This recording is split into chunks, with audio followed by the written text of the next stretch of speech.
recorded live. Hello and welcome to Castle of Horror, the show dedicated to horror movies and awesomeness.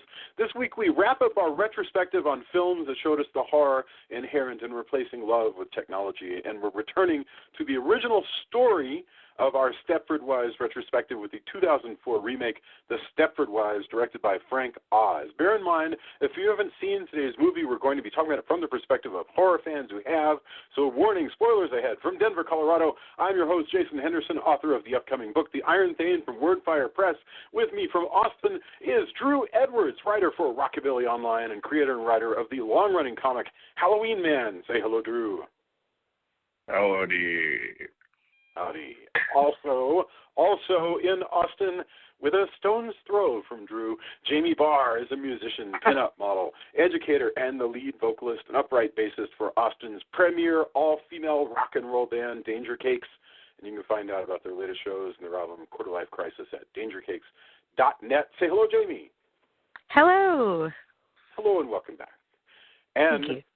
From Los Angeles tonight, Adam Foshko, screenwriter for the new Skylanders Superchargers, story consultant for Destiny the Taken King, writer and creative producer for Call of Duty Advanced Warfare Exo Zombies, the game with more colons. That's 3, I think. Say hello, Adam. Hi. I can follow that. Exo. I actually really love the phrase Exo Zombies. I mean that's wonderful. Okay, according to Wikipedia, The Stepford Wives is a 2004 American sci-fi dramedy film. I can't believe the Wikipedia used the word dramedy. It was directed by Frank Oz from a screenplay by Paul Rudnick. It stars Nicole Kidman, Matthew Broderick, Bette Midler, Christopher Walken, Faith Hill, and Glenn Close. That's a good cast. The film is a remake of the 1975 film of the same name. Both films are based roughly on the Ira Levin novel, The Stepford Wives. While the original book had a lot of cultural impact, the remake was marked by infighting behind the scenes, poor reviews by many critics, and a financial loss approximating $40 million at the box office. Also, the film was heavily reworked in editing, and a lot of people blame that for the film's failure. And I don't even know, that's what everybody says. I don't even know if that stuff is true, and in the end, all we can do is just look at the work as it is. So, speaking of the work, the 2004 remake of The Stepford Wives, the reason we are all here, let's get our opening thoughts. Why don't we go Jamie, Drew, Adam, and then I'll say anything that may be worth saying after that, after you guys' profound wisdom. Jamie, lay it on us. Opening thoughts, The Stepford Wives. Oh, man. I thought I liked this movie. I thought I watched it back in the day when I was, I think I turned 21, like right when it came out. And I remember liking it and not liking it and being like, well, it tried. But this time I'm like, no, that does not suffice. It does have an aesthetic that is visually pleasing, but I feel like all the political minded, metaphors and all the art behind the first movie has just kind of been lost to a very glamorized, Disney-tized version of a movie. So it's just no bueno. That's an excellent no opening. bueno. Drew, do you have anything that you would take issue with there? I don't think my feelings are too far off from Jamie's. I've seen this movie twice, like her. I saw it when it first came out, and I saw it again earlier this afternoon. I actually think I enjoyed it more this time around simply because I didn't have very high expectations. So the stuff that I do like about it, which I feel like it's very stylish, and in fact, in that respect, I think it's an improvement aesthetically on the original, which has a very ugly, drab 1970s look to it. This has that high-budget gloss that's kind of hard to compete with. However, Jamie is correct. Like, this is a very much a dumbed-down version, and she said Disney-fied. I would be inclined to agree because some of the stuff completely out of left field seems like it would be better off in a children's movie like The Robotic Dog, which I literally cringed every time it was on It was screen. kind of cute. Come on. Even though it was terrible face. It But has that's no what I place. saw. I know where you're coming from. Yeah. It was has cute. It has That a was really there to great...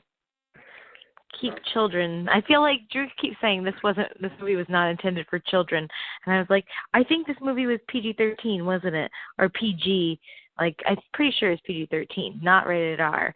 And I feel like there was a lot of that, things like that seem directed towards children. Which is or kind of young, a problem, don't you think? young adults. And that reeks of studio studio interference, and it has a really great cast, but I think the only one that really earns her paycheck throughout the entire film is Glenn Close, who I have to say does manage to steal every scene that she's in. Very good. Okay. All right. Adam, are we going to be 3 for 3? Are you going to be the third person who's not crazy about this movie? Well, I mean, here's the thing. I can answer that simply, but that would be too easy. So, look, I can see where this movie came from. You know, somebody had the idea, like, hey, let's remake Stepford Wives, but let's make it more modern. Let's, we can still make it creepy, but and maybe there's a script that they ordered, but then people said, look, we should make it appeal to more people. It only appeals to a certain demographic. Let's make it more of a, I'll use the word dramedy without cringing, but let's go ahead and give it a broader appeal, make it more of it's not really a 4-quadrant picture, but they try to make it more 4-quadrant. You put in the mechanical dog, you put in lighter moments. It also came at a time where, you had Bob Zemeckis doing movies like Death Becomes Her and things like that, which suffered actually from some of the same elements, I think. I had some problems with that particular movie, although this is a really much deeper expression of those problems. And I think that, it was a movie that was, if it was conceived well to begin with, it certainly was diluted to the fact that it didn't know what it was messaging. It didn't really come together. Editorial was the last of its problems. I think there were so many other issues that I think the problem started all the way back, the cast is terrific, but I think it started all the way, in probably script revision, where it just kept being revised and revised and revised, and the studio probably wanted something completely different, not knowing what to do with it. Yeah. So I really thought that a lot of talent went into it. You can see it in the cast. You can see it in the design, the production design. You can see the intent of it to a certain degree, but it really just, even with all the ingredients of a cake, has eggs and flour and milk and butter and whatever else and sugar, but it's just not put together in a way that makes it a cake. It really is just more of a mess, which is really unfortunate, because you can sort of see, as much as I liked the original, you could sort of see where they were headed with it, but it just did not resolve. To make it a somewhat a darker, maybe even a darker comedy or something, that's possible. You can't really make a comedy out of Stepford Wives.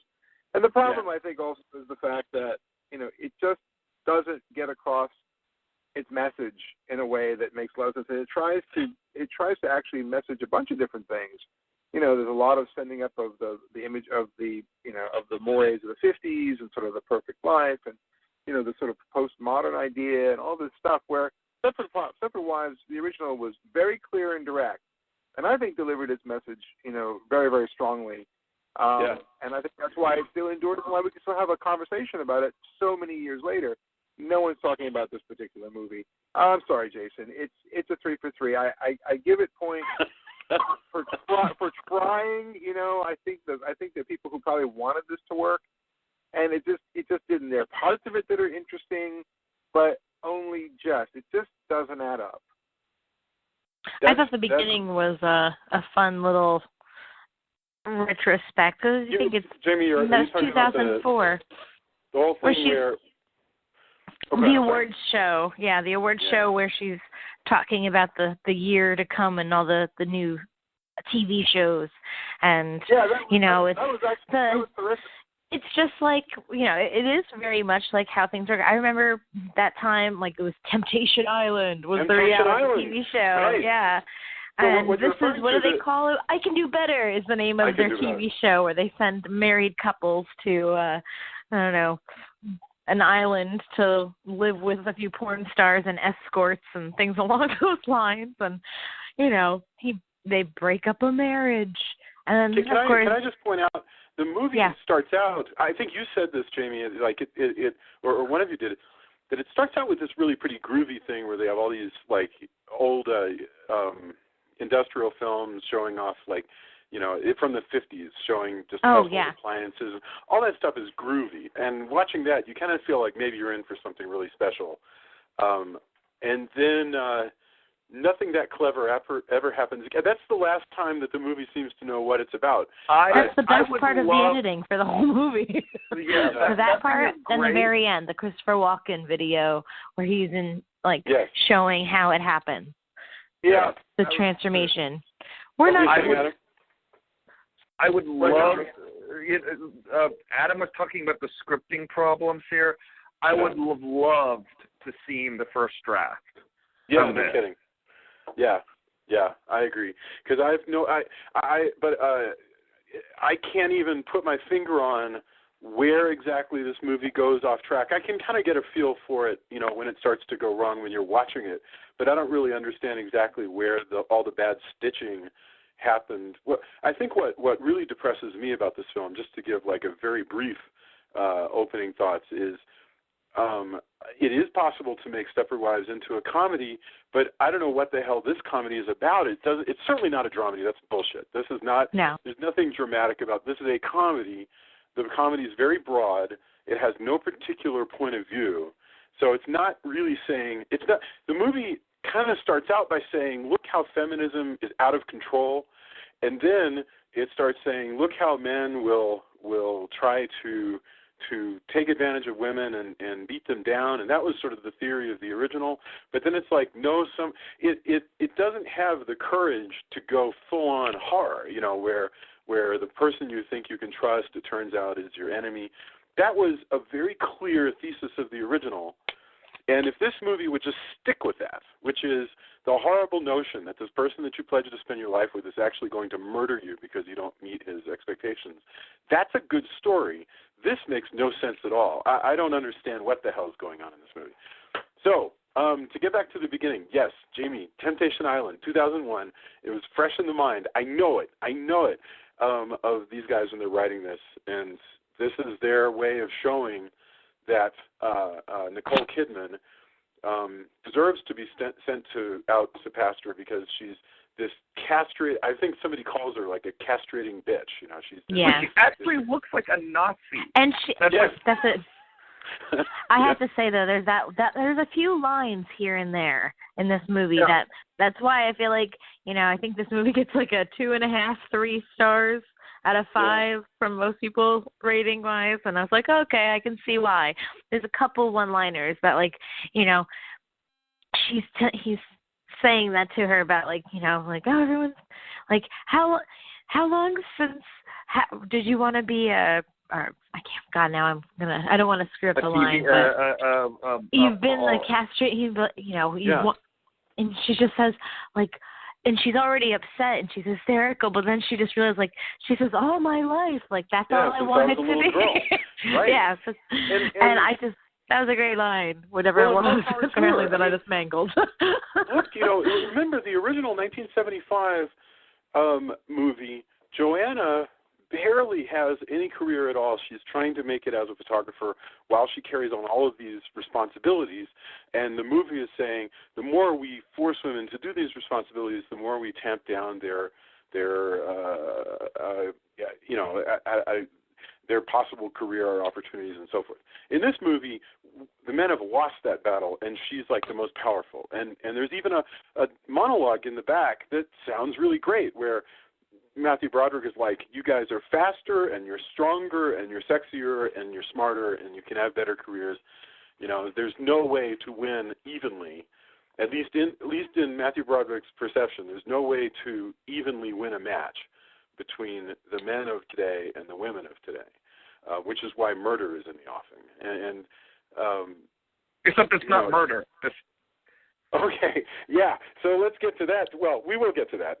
Before we get to the completely bonkers technology that's going on that I don't understand, and one of you guys is going to have to explain it to me. Before we go there, well, it doesn't make sense. It does. Go into a pause. It's possible. No, I agree. It doesn't make any sense. But before we go there, basically what happens is Nicole Kidman gets fired for various reasons. Well, it's not for various reasons. This guy that she put on essentially Temptation Island, as Jamie pointed out, and it breaks up his marriage, shows up to I guess a conference. Yeah. Award show, whatever. And opens fire. Tries to shoot up the place. It's still very American. I feel like that's very much today. Prior to that, he showed up to his wife's apartment and shot her and shot 3 of the other cast members. Shot her 5 boyfriends. Yeah, which is wonderfully dark, which is where this should have been. This right here is the tone the entire movie should have had. Yeah, but even that's pretty broad, don't you think? Go ahead, Adam. No, I think it's gallows humor. That's what this needed more of. Yeah, I think if it was going to go for that, it could have had this tone throughout. And I think it's probably a fine line to keep walking. But I think if you were going to try and do it, that was it. It kind of had me at the beginning. I always figure we're 2 seasons away from the Running Man anyway. So when this came on, I was like, okay, I like that. I like this idea. And then, it seemed like it had a pretty good, I gave it a run past kind of all this. And I think this, you could sort of tell, as Jamie was sort of saying earlier, it had some good lines, and there are definitely some throughout. This definitely struck me as this script had probably undergone some punch-up. Yeah. Really came in to sort of doctor up the lines because there are some things that are just not well conceived, but some of the lines is a brush that was used to sort of increase their snappiness. Like someone goes, they're a part of AOL. It's like, is that why the women are so slow? And you kind of go, oh, okay. God.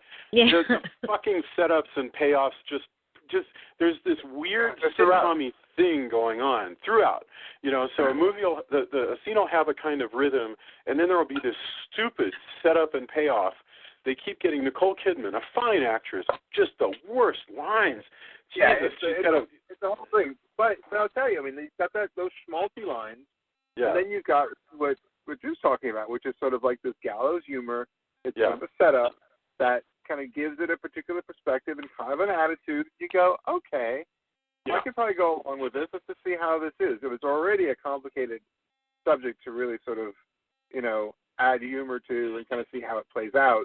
Particularly if you're going to go. Think of an example, think of The World According to Garp. So Plane runs into the house. Garp does a whole shtick where he's like, hey, we should get this house. It's pre-disaster. So that's some funny lines.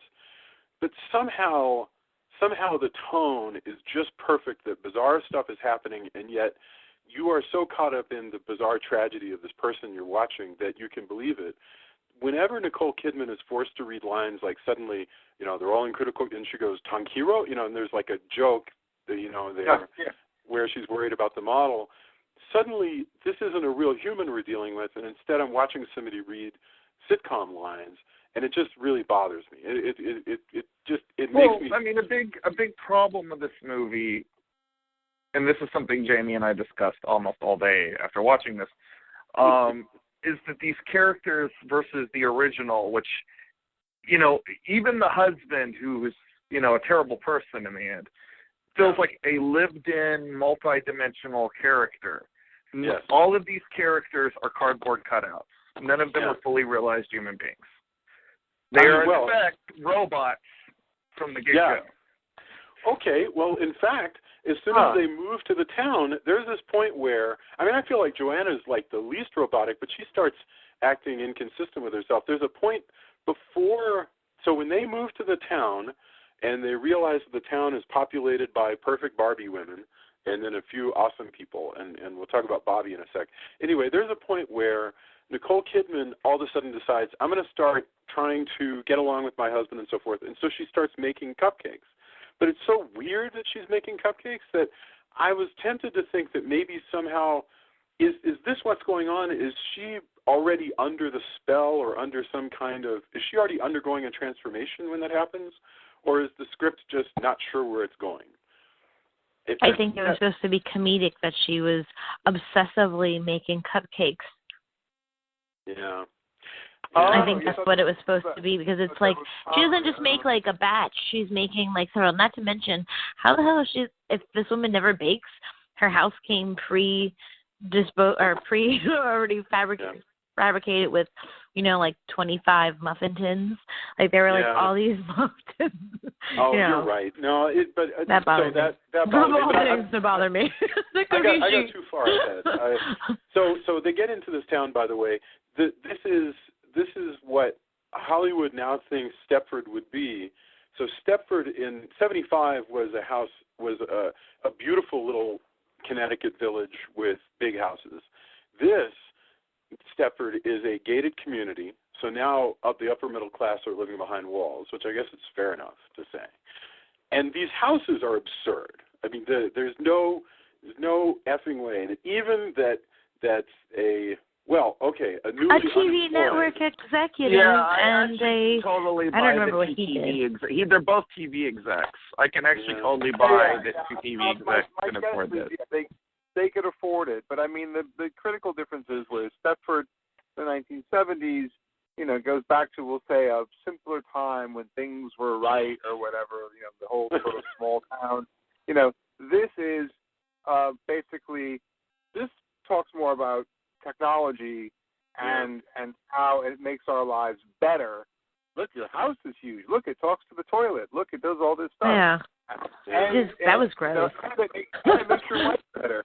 It's basically this idea, and even it's set up by the credits, which are sort of like the 1950s version of what technology does, and basically like the house of the future and things like that, and it's carried forward into this. This seems to be much more of a statement about, technology and its sort of evils than it does, the fact that people, wanting to replicate a time when, when things were sort of simpler, go to the nth degree and create and actually commit murder. In that case, case, it's they do some other stuff apparently, but it amounts to sort of, they make them into ATMs. I actually am going to say I think this is one of the few instances where I think that this is better than the 70s movie. I think the world of Stepford is better realized in this. Like it feels like a more for us today maybe, but in the 1970s when it came out, you would have. Well, yeah, I mean it wouldn't work. And again, it's also low budget versus high budget. They just had they had a studio behind this who was writing the check. You're not going to be able to compete with that, but. I don't know, like this I liked the automated houses. I liked everything about this world except for the stupid robot dog. And that's basically it. I mean, but the way, so, I like that the women have a day spa. I think that's cool. But the stupid aerobics to the Fifth of Beethoven is so dorky. I mean, so much like yeah. I'm not writing off on the humor. I'm writing off on the production design and the world, the thought behind the world building. Like somebody actually thought, like, okay, we have the money to actually show what Stepford is like. So what is Stepford like? I agree with you. I mean, the production design is actually one of the strongest features of this movie. And I think there was something interesting to be had here, but it just didn't necessarily add up. I thought it was certainly interesting. And the house, even though it's absurd, and it all really kind of goes to the absurd very, very quickly, although no one really mentions that the house is comically enormous. Yes. No, it's absurd. There's no way that anybody could take care of that house without a staff, and that even a woman who had been turned into a robot. It's just not possible. You also notice you don't see her kids. Like you see them like once, I think. Oh, you're right. Movie, no, they're. And then suddenly they're gone. Like that was it for the kids. So like you don't see them a lot in the first movie, but this one, like, there's only the one scene with Bette Midler's kids and the one scene with Joanna's kids, and like that's it. Well, and they're at the hoedown. You're totally right, though. Because when you think about it, in the original, there's a real palpable awareness of what a pain in the ass it is to have children. That they make you tired, they make you grumpy, and they make you yell. And there's that business of when they babysit Paula Prentice's kids, it drives them up the wall because it's just too much for him to handle, and that's part of why he's becoming abusive and why he's going to kill her, is because it's just too much. And in this, there's it's almost as if the writers of this movie don't even have a basic familiarity with how humans live. So there's all this sort of observed world of like, I think this is how people interact with their spouses and interact with the stores and other people, but there's no like feeling of, oh, I recognize that emotion that guy is experiencing right now. None of it. The whole time I feel like I'm watching a bizarre skit. But there's I wanted to say Bobby, who is the best friend in both stories. In this one, Bette Midler plays Bobby, and I say Bette Midler looks just like the character in the book. They actually cast a good Bobby. I mean, I love Paula Prentice, but Paula Prentice is a tall Texas girl, and Bobby is round and a little bit older and heavier and is described as having dirty toes, which is such a cute, like, I don't know, extra detail. Bette Midler is perfect. I thought she was really great as Bobby. All right. I will say this: I never once believed the two of them are friends, ever. Yeah. Ever. Yeah. But I could see them hanging out against the world in theory. But I don't even believe that. I don't even believe these are real people. Why do I believe this trio? Because it's a trio in this movie, are painted in only the broadest strokes, and frankly, they're smug assholes. So why should we root for them other than that we know that there are nefarious forces plotted against them? That's the only reason why they have my vaguest of sympathies, because they are assholes. Who's the gay guy supposed to be replacing? I guess he's replacing Tina Louise. Because the movie kind of. I think Faith Evans is supposed to be Tina Louise. Oh, maybe not. Oh, I guess you're right. Maybe you're right. I guess he is, because she doesn't always stay. No, you're right. I think Tina Louise. So that's another interesting thing. Yeah, like okay, remember how in the first one, Mrs. Sunderson, like short circuits at the garden party. And so then afterwards, she has to go door to door apologizing to people. And it's this really, again, this really Freudian thing about, the infantilizing nature of marriage and how we're going to make women go around and apologize and all this crap. And that's one of the things that just makes you feel icky as you're watching it. So therefore, it's effective horror. That's the whole point. In this one, no, that doesn't happen. They decide, let's go look in on her, and the whole incident is forgotten.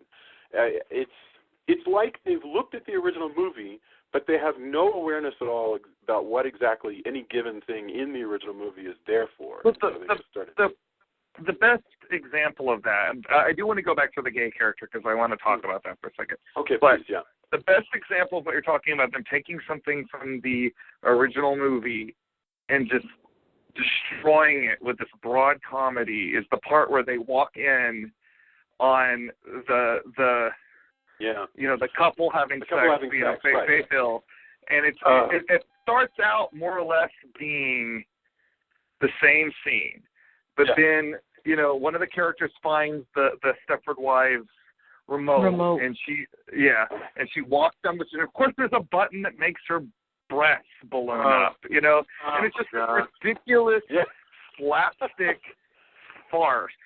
Yeah. It's just so stupid. It's embarrassing. It's embarrassing to watch. What's that? Teenage kids are gonna love it. 4-quadrant picture. I think that's the idea. I think you guys are right. I think it's just in development. I think it just, we need a scene in there with breasts. That's what people want. They want breasts to grow with a. Look, I love breasts. All right, you'd be hard pressed to find somebody that likes them as much as me, and I still thought that was retarded. Yeah. Listen, I love them too. I just like them in the right place, and this is not the right place. Context is important. Well, and also the thing is, it's exploitative. I mean, it's really I'm really troubled here because No, screw that. I like Russ Meyer's movies. but Those are exploitative. Yeah, but to be no, let Jason finish, Drew. Like, I understand what you're saying, Jason, about it's exploitive in a movie that's supposed to be about feminism. Right. So yeah, that's my thinking is that Russ Meyer is exactly what he is, right? But here we're supposed to be on the side of the women who have been murdered and replaced by robots. But instead, what we're doing is mocking them for a cheap gag about growing breasts. It just, you know what? You were right. No. And I also think that whole part, like, not even just that, but a lot of the whole things about them having women be in this strange role where you're kind of siding with the reasons that they're like, oh, yeah, they kind of suck, so I guess it's okay. like that you're supposed to just kind of go along with it, and like she pretends. You're like, what? That could have even been, talking about like castrated men. Yeah. Might have even, if you wanted to do this as a dark comedy, might have even been of a point of view. I don't agree with that per se, but it might have been a point of view you could have gone with and mined for some sinister laughs. No, you're right. But this movie doesn't have the courage of those convictions, at all. Because that could be some real horror. Because to ask you to go ahead and agree with the with a viewpoint that you find abhorrent, that would have generated a lot more like confusion and angry letters and stuff like that. But people might have watched it more. I mean, because the original one suffered with that as well. Betty Friedan said she didn't want to go see it because she thought from the description that the movie was going to take the perspective of the men. And, she didn't know that it was going to go the way it did.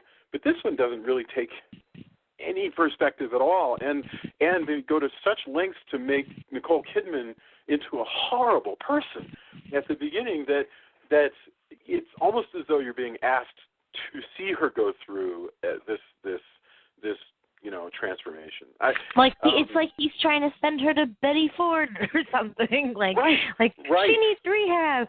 She's had a full breakdown. She's not a good mom. He's trying to rescue her.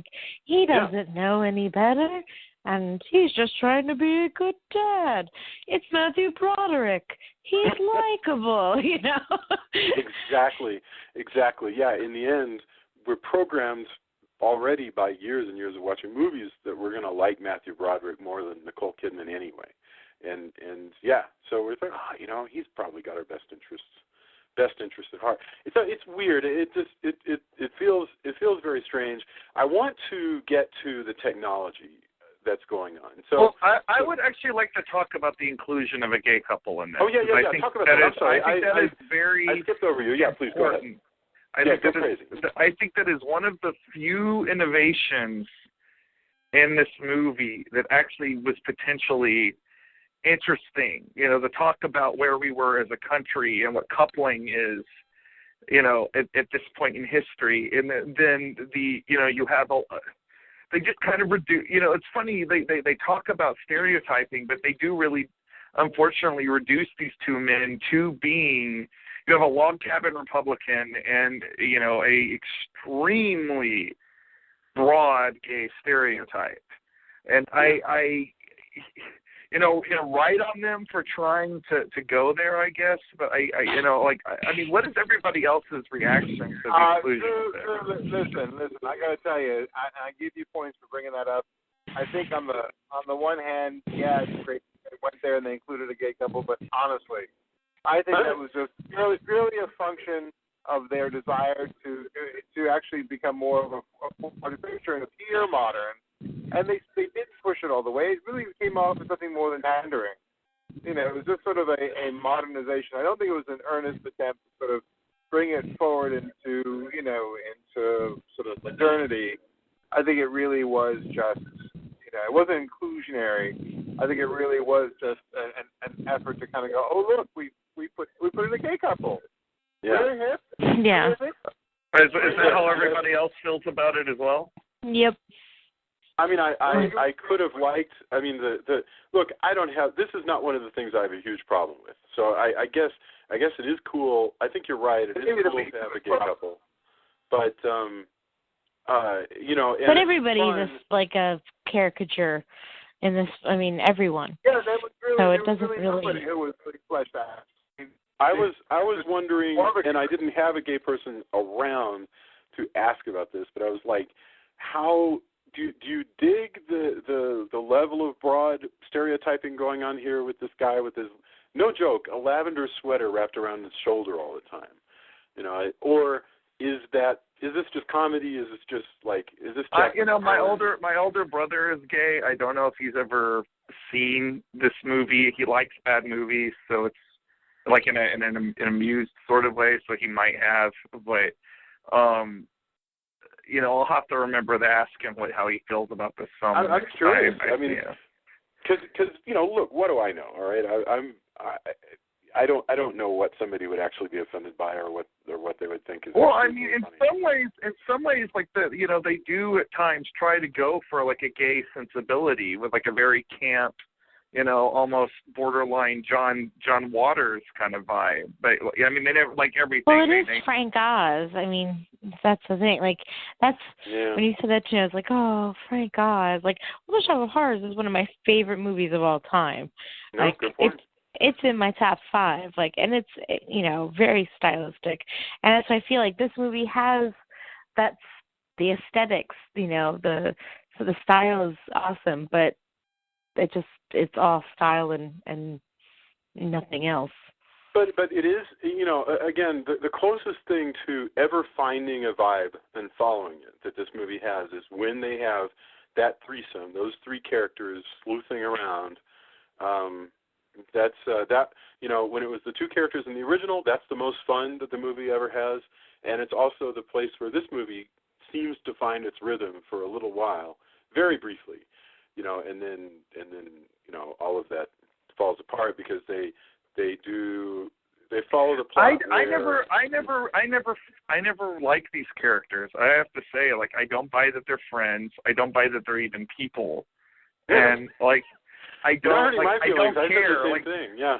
Like I said, the only character to me that was amusing every time she was on screen was Glenn Close. Like, she actually rocks in there.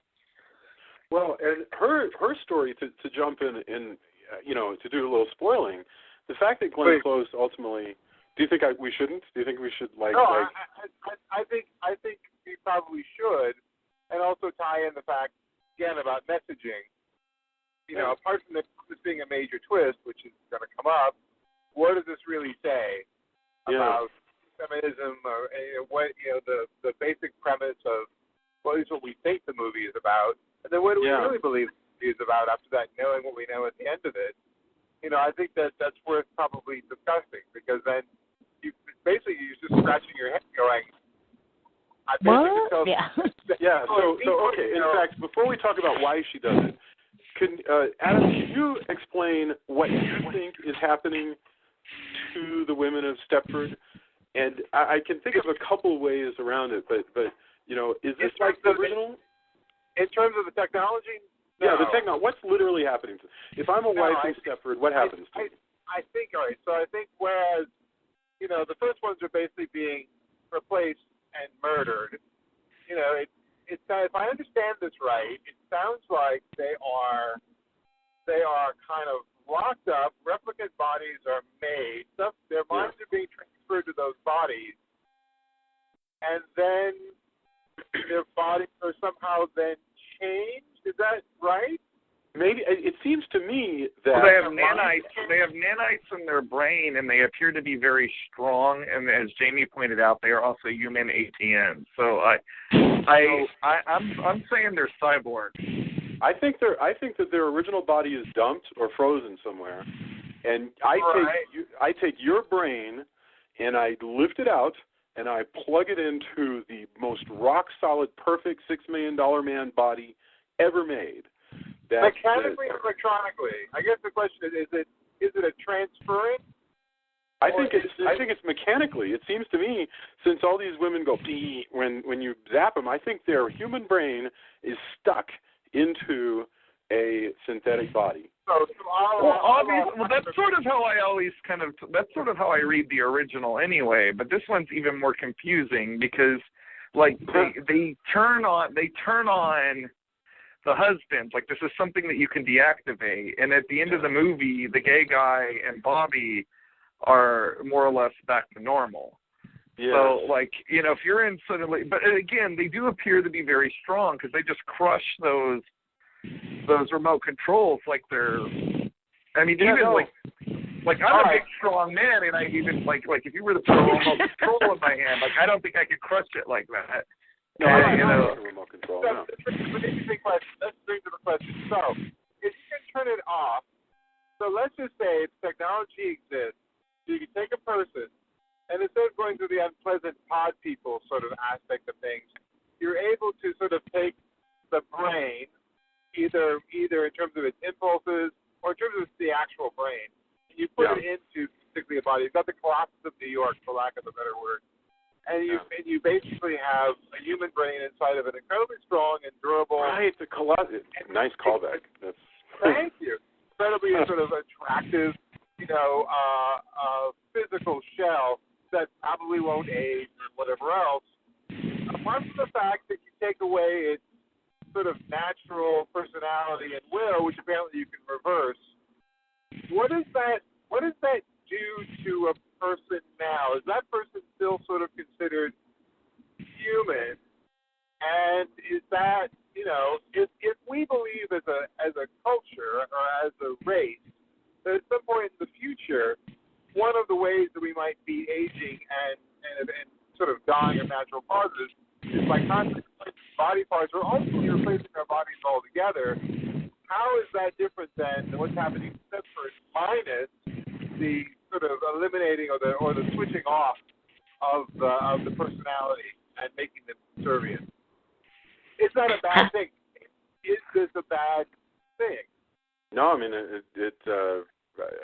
no, it has great implications that are not explored at all here, because I don't even think they really want to. And even Glenn Close said the men were next, which is was an intriguing notion that's never really explored.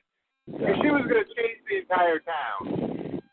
Right, because ultimately what she wants to do is recreate a world that's gone, and she wants to create a world where.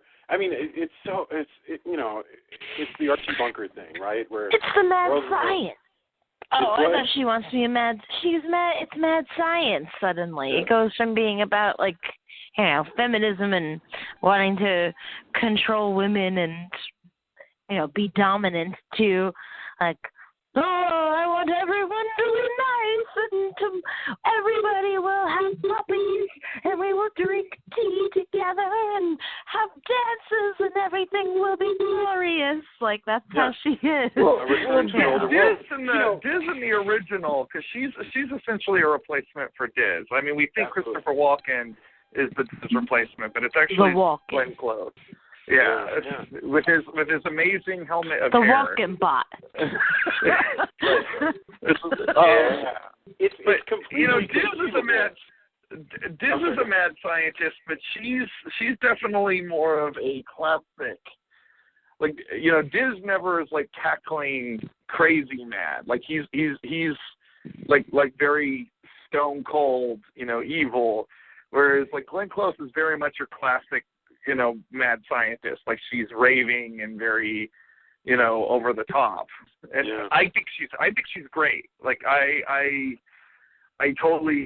love her, in the scene where she's talking about the Christmas book, like as part of the book club. I love her when she's showing them the house. I love her even at the very end where she's cradling a severed Christopher Walken. Yeah. Like, I love her. I love that. She's in. I felt like that scene was so Tim Burton-esque. Like, that seems like it could have been something out of, like, Edward Scissorhands. But It's funny you would say that because also David Arnold doing the music here, David Arnold, who's the go-to James Bond composer of this period, is nevertheless completely channeling Danny Elfman through this whole thing. Mm-hmm. He's got the crazy overdone waltzes. He's got a sound that sounds like, this is like the best Tim Burton movie that Tim Burton didn't make. Right, that's exactly what it reminds, like a failed Tim Burton movie, like something of which there are many. So there's all of these that you can choose from. Yeah, no, it definitely looks like one. The funny thing is, having Glenn Close be the bad guy, it's completely possible to me that a great enemy to feminism would be a female who doesn't like the way the world is under feminism. That's an interesting notion, and certainly one that's familiar to us. There are plenty of female right-wing politicians who, at their heart, would agree with a lot of the sentiments that Glenn Close is expressing. It's just that she's crazy now, and she's, in theory, it appeared killing people, although the way the movie winds up, it turns out you can turn off the microchips, and so all you've done is given Faith Hill an upgrade, and so now she has a robot body. But with expando boobs. Right. No, that wasn't Faith Hill who had the expando boobs. Well, presumably, who has the She's ATM? dignified. She wouldn't do that. Who has the ATM in her mouth? Was that Faith Hill? That was that was another girl too. It was the guy. Oh, I can't remember. That was the justice, the Supreme Court justice or something. Yeah. So awful. God, it's just so loathsome. This notion that you're going to have women to have sex with and spit money at you. It's just so. It's so gross. Make it rain. Yeah, it's so loathsome, well, and that's actually when they have that dance scene early on with Glenn, when they're talking about the not the square dance scene, mind you, the one where they're jazzercising or whatever, and they pull out, they're like, ladies, grab your poles, and I really thought they were going to show pole dancing, which in Austin they have that. I don't think Glenn Close would go for pole dancing. She seems so unclassy. I thought they were going to do. I thought they were going to strip tease. I really thought that was what was going to happen as well. But apparently, Glenn Close goes for ATMs in your mouth, and that's the thing, right? That's the thing that kind of throws you off. You go, wait a minute. Even if you bought this argument where she is behind it, you go, okay, I didn't expect that, and she was pining for a totally different time, and it sort of maybe suggested in the very, very beginning with the opening credits, technology is delivering a slice of time and modernity, although it is an old-fashioned kind of modernity, replacing the one that's tiresome and horrible and not the one that she wants. But yet the expression of it is so boorish. One thing to have, things to be perfect and women to sort of be sort of having a role and doing, having that sort of role which is anchored to a time. It's another to sort of to make it, to take it to its almost ridiculous expression where. How is the money deposited? Yeah. That's what I was wondering. I have to wonder. Are they marked bills? I have to wonder if all the business about Glenn Close being the bad guy was a tacked on extra ending so they could have a happy ending where Ferris Bueller is not such a bad guy after all. And, I kind of think so. I kind of think that's exactly where they needed an out. They needed a twist for starters because they're going to be like, okay, let's make it different. And then Glenn Close became the twist, and actually that was fine. But Broderick needed an out. They needed a sort of a semi-happy ending because I'll bet you they got notes saying, look, you can't have like a classic European down ending in this because everyone's everyone's gonna be unlikable. You're not gonna like anybody in this movie. Yeah, I don't know. I think you're right, but that is what happened, Adam. That actually, I have not seen a different cut, but there was a different cut that Focus Group saw and they didn't like. Yeah. I have to say though, and this is again, I said this to Jamie when we were out earlier. Let's say that she was on the other foot. Jamie and I moved to Stepford. Jamie considers having me turned into a cyborg robot, sex ATM, whatever. And then at the last second, she's like, you know what? I can't go through with it. I love you too much. We'd still be having some like the fact that their marriage is okay, 6 months later is profoundly stupid to me, because I'm sure that you still be. Yeah, like we'd be still having some pretty serious talks, and I don't think anybody could really you were considering it.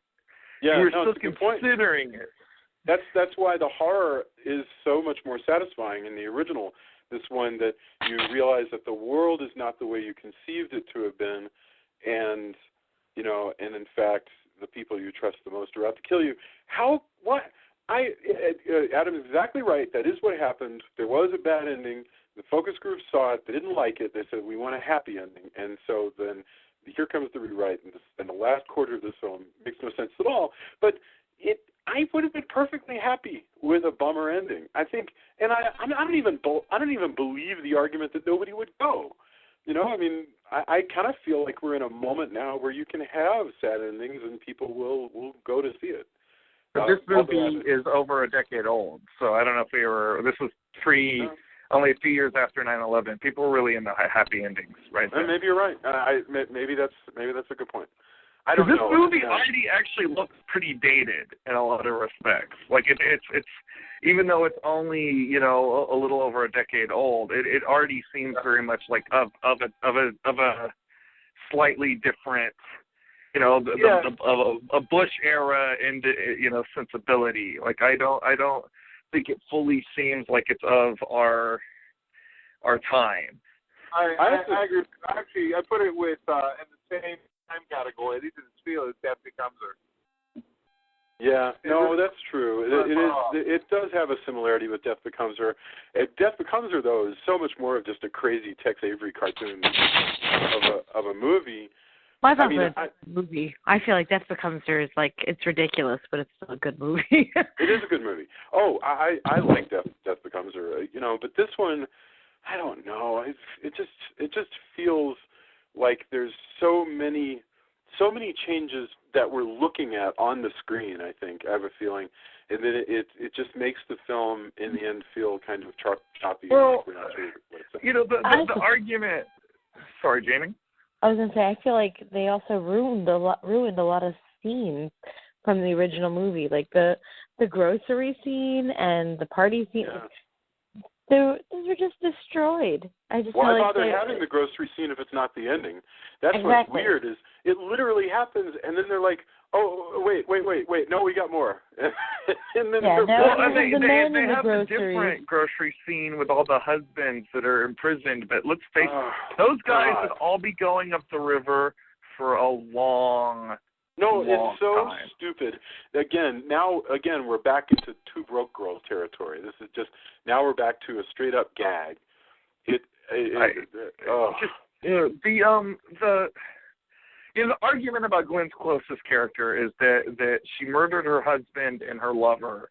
Her husband, who I guess looked like Christopher Walken with his amazing hair. And she was a scientist that was at the forefront of genetics and robotics and whatever, I forget the third one was, but bioengineering, which explains, I guess, why she's able to do all this, sorta. But even if you buy into all of that, just like all the stuff that's surrounding it just never comes together in any satisfactory. It doesn't say anything very concrete about all the sexes at the moment. Even you brought up like Matthew Broderick's kind of great that speech, and that's like a good bit in a movie that's kind of limp and lifeless. I also really, even though it's a bit schmaltzy, I also like the bit where she's like, well, can these wives say I love you? And Christopher Walken says, oh, well, in 5,000 different languages. And she replies, well, can they mean it? Yeah. And, that's like one of the few times I actually feel like she's trying, like she's actually acting. This is such a good cast. It's just. No, you're right. You're absolutely right. I mean, how many times have we done this, by the way, on this show, where we're watching a movie and we're like, how can they do this? How can they have a movie with so many great performers, and yet somehow the movie itself is confused and not giving them enough to work with? I just feel sad. You're right. Nicole Kidman handles that well. Matthew Broderick has his good monologue, and you just know. I mean, don't you know this, Adam? That it's. Can you just imagine somebody's like I guarantee you that good speech from Matthew Broderick. Probably one guy came in, and that was his one thing that he did. It was. Hey, look here. I wrote you a good speech for the end. It's entirely possible. They had one punch-up guy to come do that. Or what may have even happened was, you kind of go, Kidman needs lines, so she brings in her own writer or something. Who knows? Who knows exactly what happens? That certainly happens plenty of times, with, for example, John Milius writing all of Sean Connery's lines in Red October. Really? He just came in to write Sean Connery's lines. No, he would slide him under the door, written in longhand on yellow paper.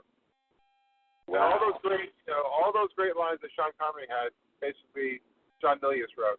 This does happen.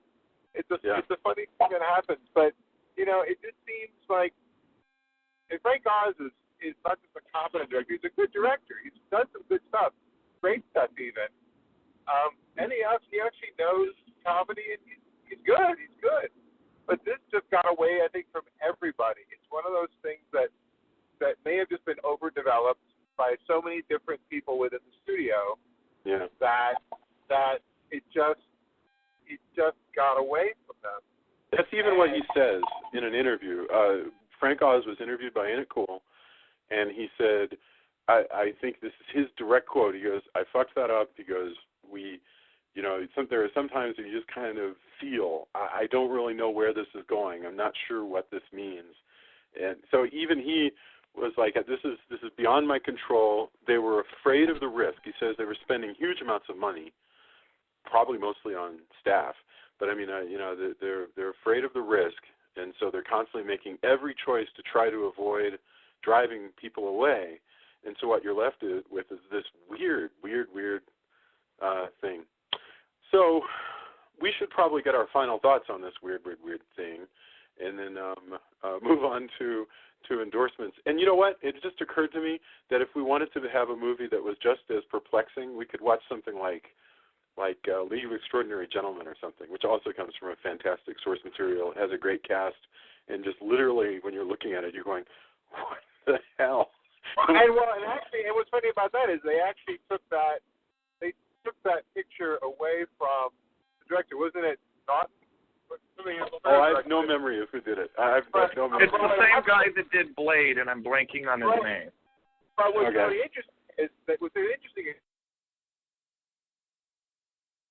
and actually started cutting the picture himself.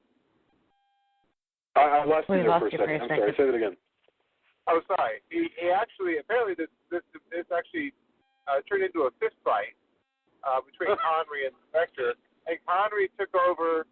It was in his contract. He actually shut the director out of the editing room and took control of editing the movie himself. Wow. So Good that's just Lord. That's just one of those things where this could have been that, but there are all kind of reasons why these sorts of things become a problem, and you can see the effects of it on the screen. But this one, it seems like if someone just had a clear vision and was willing to sort of take a stand for it and say, look, this is what this movie's going to be, and despite the fact that the studio is taking enormous risks, love it or hate it, I think there's the possibility that it might have made something that was more enduring. Yeah. I think. Well, maybe it's a case that every generation gets the Stepford Wives it deserves, and this is what the Bush administration had. I would love to see this material tackled again. I would actually like to see a female director take a stab at this. Oh, man, that's such a great idea. That's such a fantastic idea. Yeah, that's fantastic. Jamie, you want to be a filmmaker? You want to do a Stepford Wives? Sure. Oh, Oh, go to Hollywood, just pitch it yeah, God, that's brilliant. So such a smart concept. All right. In fact, Jamie, you get to have the first final thought. Other than you could direct the hell out of a remake of this movie, what is I could direct or a hell of a remake out of this movie. Yeah. I And would not a use Broadway this script. musical adaptation of it. I thought that's what I was thinking. I was like, oh man, this would be a great stage play, you know. It would be called Stepford with an exclamation point at the end. Exactly. Maybe two or more. But I say this is if this is the kind of movie I would put on while I was cleaning the house and not really watch it and just listen to what was going on and then occasionally look up, see something cool looking, maybe a weird, cute, just kind of like, a cute CGI dog on the occasion, and then go back to what I was doing because this movie totally lacks substance. But it does have the walk-in, and, you know, that's where I think the first couple of stars come from. But it does have a good cast. It just doesn't have that good cast doing anything really too worthwhile. Except I do agree with Drew. Glenn Close. Glenn Close she's great in it. But other than that, she's great in a not very good movie. So, I don't know. Thank you. Yeah. Drew, final thoughts on the Stepford Wives? A lot of the discourse around the concept of the Stepford Wives is absent. This is a very stylish movie, and if you want to see a movie and appreciate production design, that is about the only reason I can fully recommend this. I've seen this movie now twice. I doubt I will ever find the need to go back to this particular well ever again. Except maybe as an example to my art team about production design and style, and that could be it. However, this is a bad movie. This is an unfortunately bad movie, and like I said earlier, I would like to see this material approached again by somebody by backers with more grit and determination behind the themes. And, you know, maybe, like I said, I'd like to see a female director tackle this. I think that this is an increasing... We just had the male rights movement try to stage pro-rape rallies. The battle of the sexes is still going on. We need these discussions. And this is unfortunate that this movie is as wimpy as it is about the topics. And it's really only the strength of the original material that I think that you get as much political discussion out of this movie at all. And that's where I'm finishing. It's a really good point. All right, Adam, do you have any final thoughts on what we've learned from this? What have we learned from this film? I think Jamie and Drew have actually said the most important sort of parts of the net results of this movie. I will say that, you know, this is a movie that I think would be completely appropriate, good even, if playing at 3:00 in the morning in a club with, you know, electronica music going while it's playing silently somewhere where you're just watching the visuals. Or moreover, you can watch little chunks of it on YouTube and be perfectly happy watching small 2-minute chunks of it. But as an entire piece of work, I don't think it really pans out. So, you know, I think visually it's interesting. I think, you know, there are certain moments in it that I find interesting, but this doesn't really hold up. And there are any number of reasons why, actually it would be phenomenal to have someone take up this idea and really make sort of a truly modern version of this.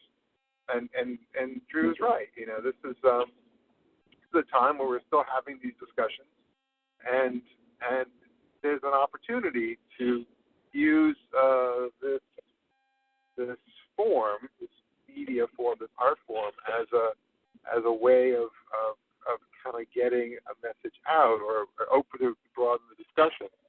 And I think that's probably one of the better uses of it. So I would definitely like to see that done. But this movie is not it.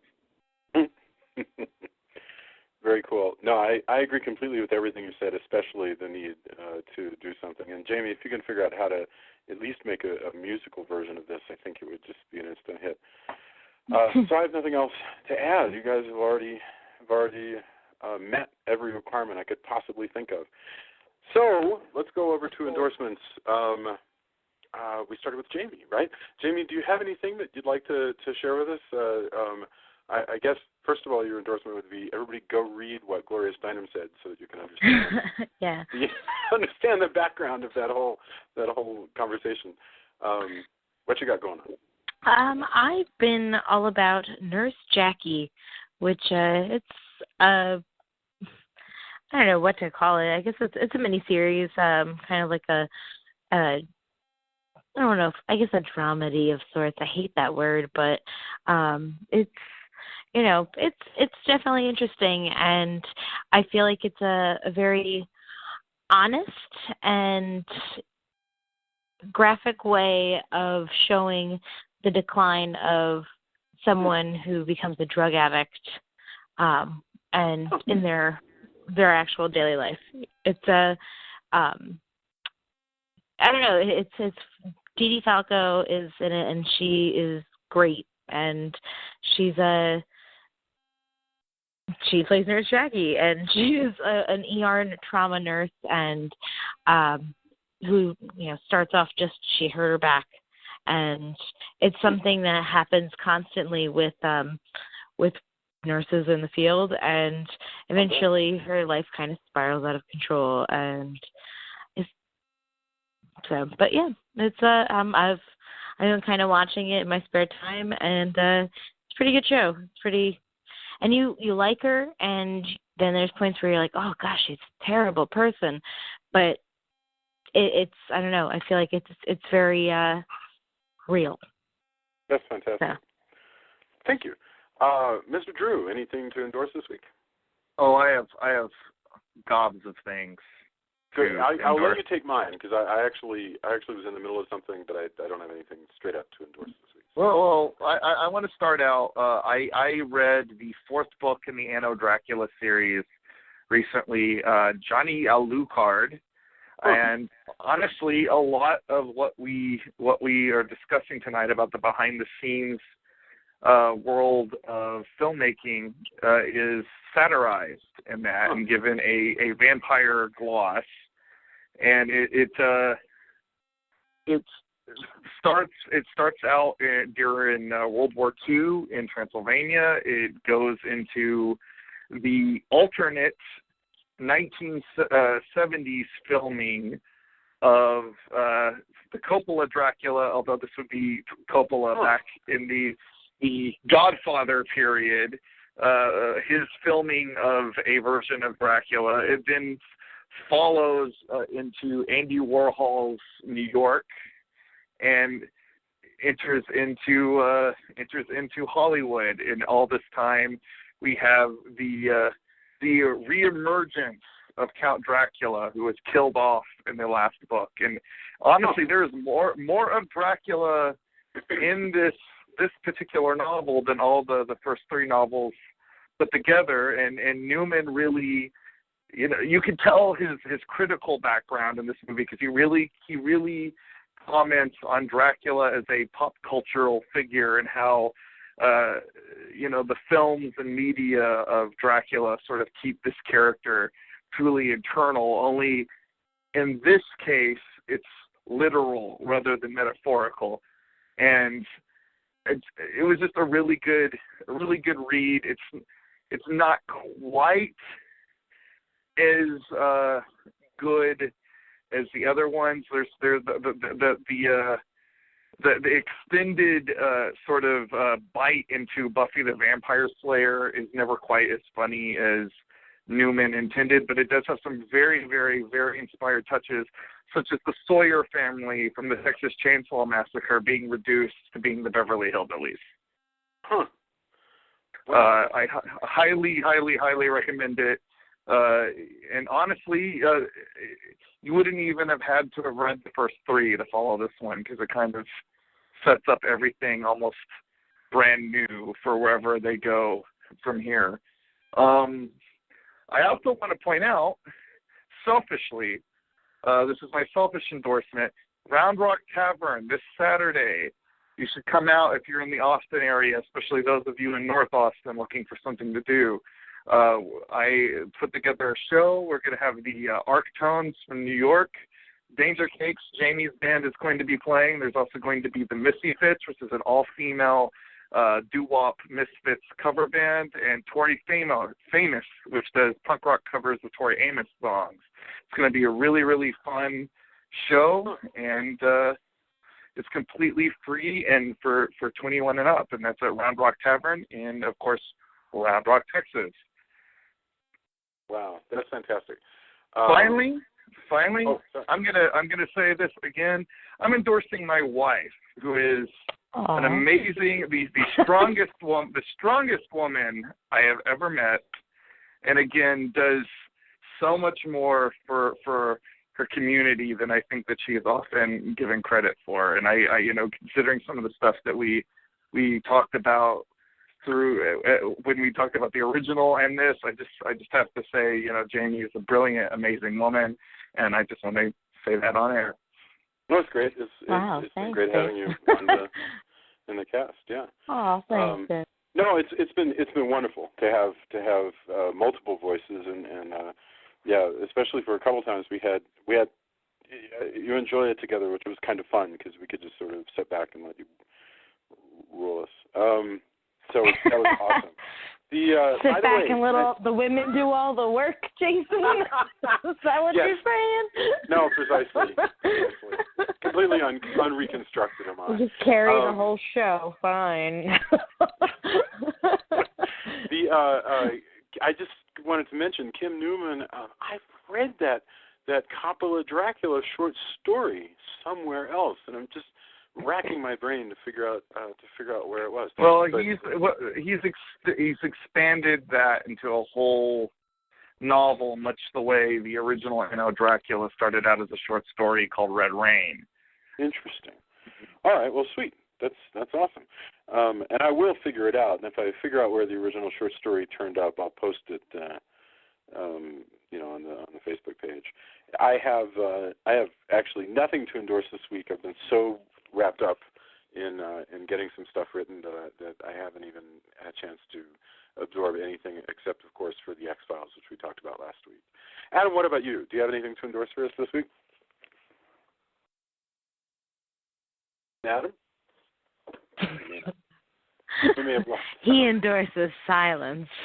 We may have driven him.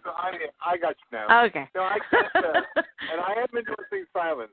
I don't think I could follow up those glowing endorsements. So, although I did get a text today, which I thought was interesting, which was that I guess Brian Fuller has now been sort of brought in to work on the Star Trek series that they're trying to put together. Brian Fuller from Hannibal, and I think I was sort of a head scratcher, but I thought, all right, so I guess watch this space. I don't know really where to go with that, but I don't really have any other endorsements to speak of. All right, awesome. I mean, well, I guess we can endorse the fact that it's today is the New Hampshire primaries, and so people should be watching because it'll be fascinating. First of all, because we know on the left side that Bernie is absolutely gonna just wipe the floor with the fine Miss Clinton, and we don't know what's going to happen next, but it's going to be great. And on the right, I have no idea what the hell is going to happen, and so it's going to be a good night. So, this is sort of like Alien versus Predator. I mean, no matter who wins, we lose. I just can't wait. That's a really, really good point. So it's suspense. What's going to happen as we roll towards Super Tuesday? What crazy ass things is Gloria Steinem gonna say in the next couple of weeks, just to keep us interested? Or hey, I mean, look, not Michelle Bachmann, Sarah Palin already changed her vote. She's endorsing Ted Cruz now. Is she really? She Are you is. serious? Yeah, she came out. That was like 2 days ago. Speaking of Stepford Wives. Yeah. I wonder what was her reason. That's Iowa. Seriously? It was Iowa. That's Well, is she gonna change it back now that Trump has won New Hampshire? I don't know. That's really interesting. I thought that her speech that she gave in support of Trump was just performance art of the highest level. I mean, it was really fantastic. I think you're giving Sarah Palin far too much credit. It was one of the most wonderful Gaga speeches I've ever heard. I really like listening to that woman, and I feel like we're going to miss something profound when she's gone. I'm not saying she's profound. I'm saying we're going to miss some profound experiences when she's finally gone. But all right. Well, thank you very much, and I'm really this was a great series, and I agree with Drew. It was great having Jamie along, and it's been neat discussing just how many different ways Hollywood explored the Stepford Wives, and we looked at some weird ass stuff well into the future, and also into Sunday night movies. So it's been very cool. If anybody wants to discuss any of this stuff, you can come to our Facebook page, including politics, apparently. Yeah, including Gloria Steinem. You know, we can talk about the founding of Cosmo magazine and what it all means today. I want to know all of this stuff. You can tell me that I'm an unreconstructed pig. I'm down for that conversation. I am ready for this stuff. So thank you all, and it's been a delight talking to you, and we will see you very soon. Bye, everybody. All right. Good night. Bye. I'm filled with dread.